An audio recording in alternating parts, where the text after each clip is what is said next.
Avant de plonger dans cette histoire incroyable, pensez à vous abonner à la chaîne et à activer la cloche. Ici, chaque récit a quelque chose à dire, et vous ne voudrez pas en manquer un seul.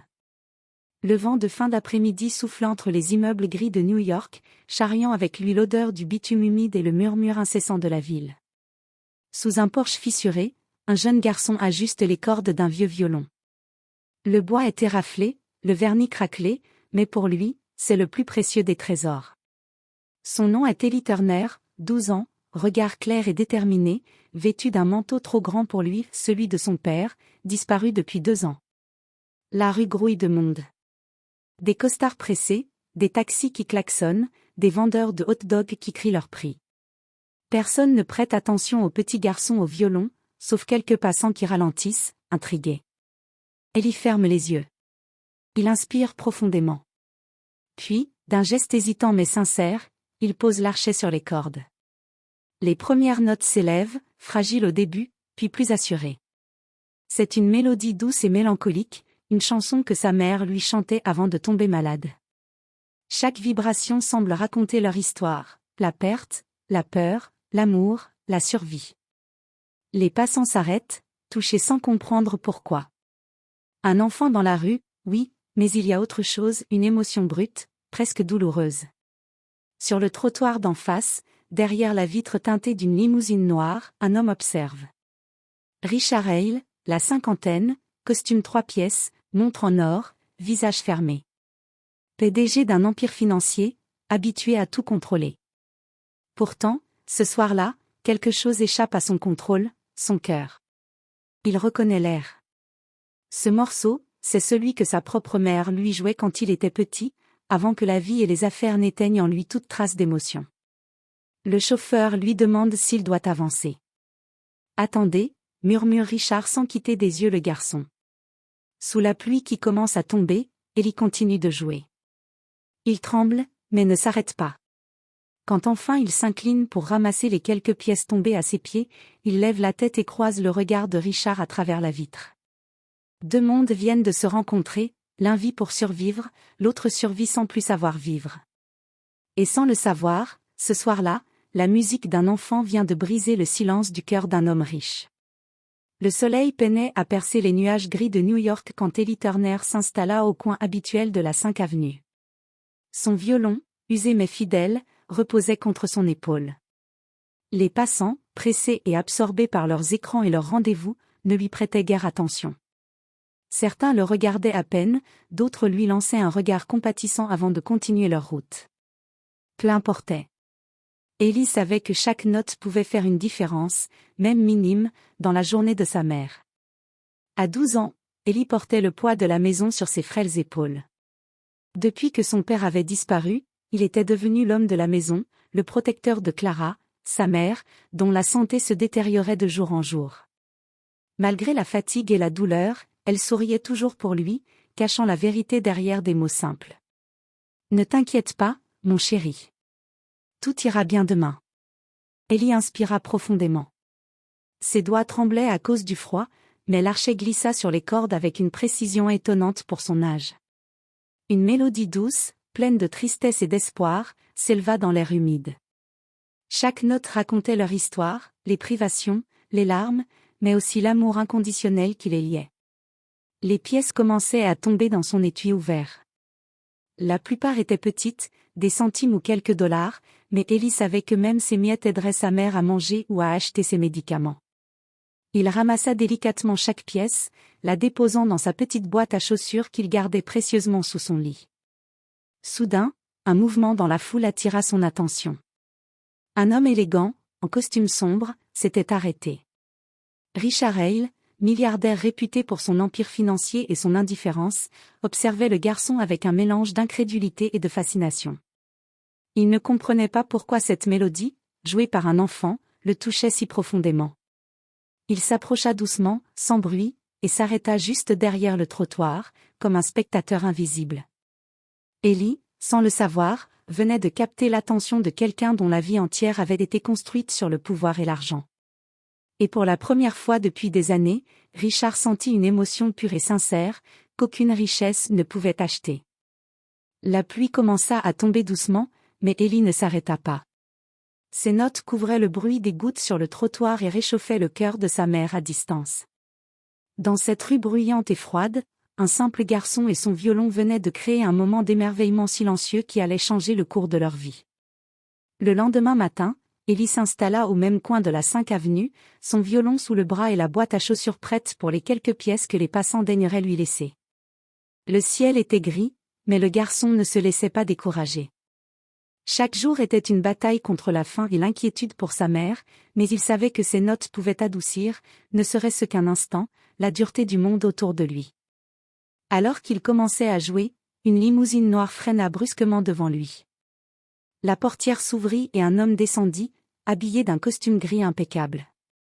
Son allure dégageait l'autorité, et ses yeux exprimaient l'habitude de tout contrôler. Mais à cet instant précis, Richard Hale s'arrêta net. La mélodie d'Ellie le frappa d'une manière inattendue.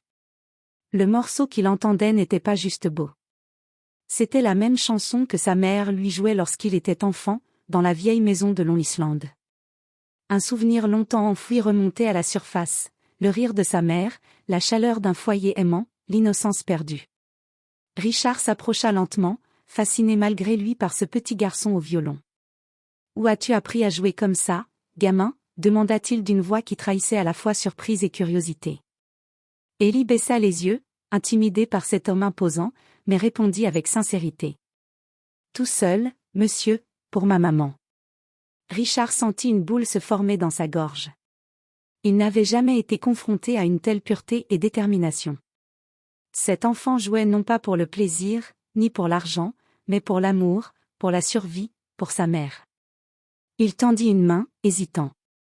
Ellie la serra instinctivement, comme s'il comprenait que cet homme ne voulait pas seulement donner de l'argent, mais quelque chose de plus profond, une reconnaissance, un geste d'humanité dans un monde souvent indifférent.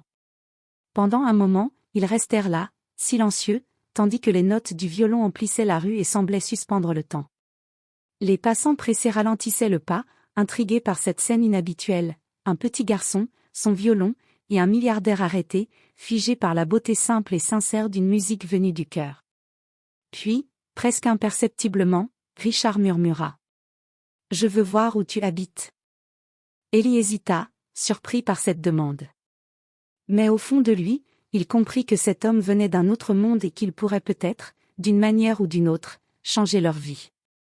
Ce jour-là, la pluie cessa de tomber, laissant la rue humide et brillante, comme un miroir de ce moment où deux vies que tout séparait venaient de se croiser, pour la première fois, sur un simple accord de violon. Ce soir-là, Richard Hale ne pouvait oublier la mélodie d'Ellie. Son esprit d'homme d'affaires, habitué aux réunions et aux contrats, était bouleversé par l'innocence et la détermination de ce garçon. Sans prévenir, il décida de le suivre discrètement jusqu'à son immeuble. Ellie gravissait les escaliers étroits du 5e étage, son violon sur le dos, les jambes fatiguées mais le cœur vaillant. Richard observa derrière la porte cochère, témoin silencieux d'un monde qu'il n'avait jamais connu, les murs fissurés, le couloir sombre, les odeurs d'humidité et de soupe réchauffée sur le poêle. Clara, la mère d'Ellie, était assise sur une chaise près du poêle, enveloppée dans une couverture, le visage pâle mais souriant malgré la fatigue. Elle tendit la main à son fils. « Comment ça s'est passé aujourd'hui, mon chéri ? » « Bien. Quelques pièces seulement, mais ça ira pour demain, maman. » Richard frappa doucement à la porte. Clara sursauta, un peu surprise, mais ouvrit avec courtoisie. « Bonsoir, puis-je vous aider ?» demanda-t-elle. « Je voulais juste complimenter votre fils pour sa musique, » répondit Richard, un peu maladroitement. « Il joue magnifiquement. » Ellie baissa les yeux, gênée, tandis que sa mère l'invitait à entrer. La pièce était petite mais propre. Un seul bol de soupe sur la table, 2 chaises usées, une étagère branlante avec quelques livres et photos fanées. Chaque détail racontait la lutte quotidienne pour survivre. Richard observa la mère et le fils, touché par la dignité et la force qui émanaient d'eux malgré les difficultés. Il ne pouvait s'empêcher de comparer cette scène à son propre monde, grande maison, luxe, sécurité, mais un vide émotionnel que même l'argent ne pouvait combler. « Maman, c'est le monsieur qui a aimé ma musique, » dit timidement Ellie. Clara sourit doucement. « Merci de t'être arrêtée pour lui écouter, » dit-elle, la voix tremblante mais chaleureuse. Richard se sentit étrangement petit dans cette cuisine modeste.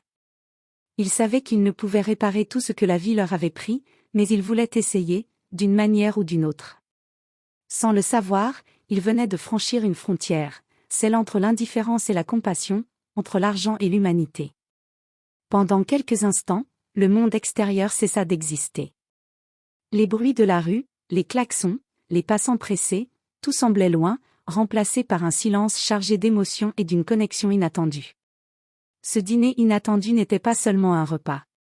C'était le premier pont entre deux vies que tout séparait, et le début d'une histoire qui allait transformer Ellie, sa mère et même Richard, l'homme au costume gris. Le lendemain matin, Richard Hale ne pouvait chasser de son esprit l'image de Clara et d'Ellie dans leur modeste appartement. La nuit avait été longue, ponctuée de souvenirs d'enfance et d'un sentiment de culpabilité qu'il n'avait pas ressenti depuis des années. Il prit une décision, il devait faire quelque chose pour eux. Il se rendit de nouveau au coin de la 5 avenue où Ellie jouait, cette fois sans attendre de musique particulière. Dès qu'il aperçut le garçon, il lui tendit une enveloppe. Ellie la regarda, intriguée. « Qu'est-ce que c'est » demanda-t-il timidement. « Pour ta maman, et toi. C'est pour vous aider. » Ellie sentit son cœur s'emballer. Ses mains tremblantes prirent l'enveloppe, mais il n'osa pas l'ouvrir immédiatement. Clara, qu'il avait appelée pour lui raconter, secoua la tête avec fermeté. « Ellie, nous n'avons pas joué pour recevoir de l'argent. Nous avons joué pour que l'on nous écoute. » Richard, surpris par cette réponse, comprit que la fierté de cette famille n'était pas à vendre. Il avait sous-estimé la dignité de ces gens simples mais forts. « Je ne veux pas que vous pensiez que je vous donne de la charité. Je veux simplement vous offrir une chance, » dit-il doucement. Le lendemain, il revint avec un professeur de musique renommé, l'invitant à enseigner à Ellie et à développer son talent. « Ellie, veux-tu apprendre à jouer sérieusement » demanda le professeur. Les yeux du garçon s'illuminèrent, un mélange de surprise, de joie et de timidité. Il n'avait jamais imaginé qu'un homme si puissant puisse s'intéresser à lui d'une manière authentique. Clara sourit, des larmes perlèrent à ses yeux. « Tu as travaillé dur, mon fils. Cette chance est pour toi, » murmura-t-elle. Pour la première fois depuis longtemps, Ellie se sentit acceptée et reconnue pour ce qu'il était vraiment, un enfant courageux, talentueux et dévoué à sa mère. Et Richard comprit que l'aide la plus précieuse n'était pas l'argent, mais la possibilité de révéler le potentiel d'un jeune garçon et de restaurer la dignité d'une famille. Ainsi, la vie d'Ellie commença à changer. Chaque leçon de musique n'était pas seulement une note jouée, mais un pas vers un avenir où son talent et son courage seraient enfin vus et appréciés à leur juste valeur. 6 mois plus tard, Ellie Turner se tenait sur la scène d'une salle de concert prestigieuse. Les projecteurs illuminaient son visage jeune mais déterminé, et l'orchestre derrière lui attendait le signal. Les sièges étaient remplis de spectateurs élégants, mais Ellie ne voyait que sa mère, Clara, assise au premier rang, le sourire aux lèvres et les yeux brillants de fierté. Il inspira profondément, posa son archet sur les cordes et la première note s'éleva. Elle résonna dans toute la salle, pure et claire, pleine d'émotion. Chaque note racontait son histoire, la misère, le courage, l'amour d'une mère, et la persévérance d'un garçon qui avait refusé de céder à la tristesse. Richard Hale, assis dans l'ombre, sentit son cœur se serrer. Il avait observé la transformation d'Ellie depuis ce jour pluvieux sur la 5 avenue, un enfant qui jouait pour survivre était devenu un véritable musicien, capable de toucher des centaines de vies avec son violon. Les notes s'enchaînaient, parfois douces, parfois puissantes, chaque mélodie enveloppant le public dans une émotion qu'aucun mot ne pouvait exprimer. Clara tenait la main d'Ellie dans la sienne, et il sentait la chaleur et le courage qui lui venaient d'elle. Lorsque la dernière note s'éteignit, un silence pesant envahit la salle, suivi d'une ovation qui dura plusieurs minutes. Ellie s'inclina profondément, les larmes aux yeux, puis murmura à sa mère. « Pour toi, maman, et pour tous ceux qui écoutent avec le cœur. » À cet instant, Richard comprit une vérité simple mais profonde, l'argent peut ouvrir des portes, mais la musique et le courage ouvrent les cœurs. Dans ce silence chargé d'émotions, le violon d'Ellie avait transcendé la pauvreté et la douleur, transformant chaque note en espoir, et chaque mélodie en un nouveau départ pour toute sa vie.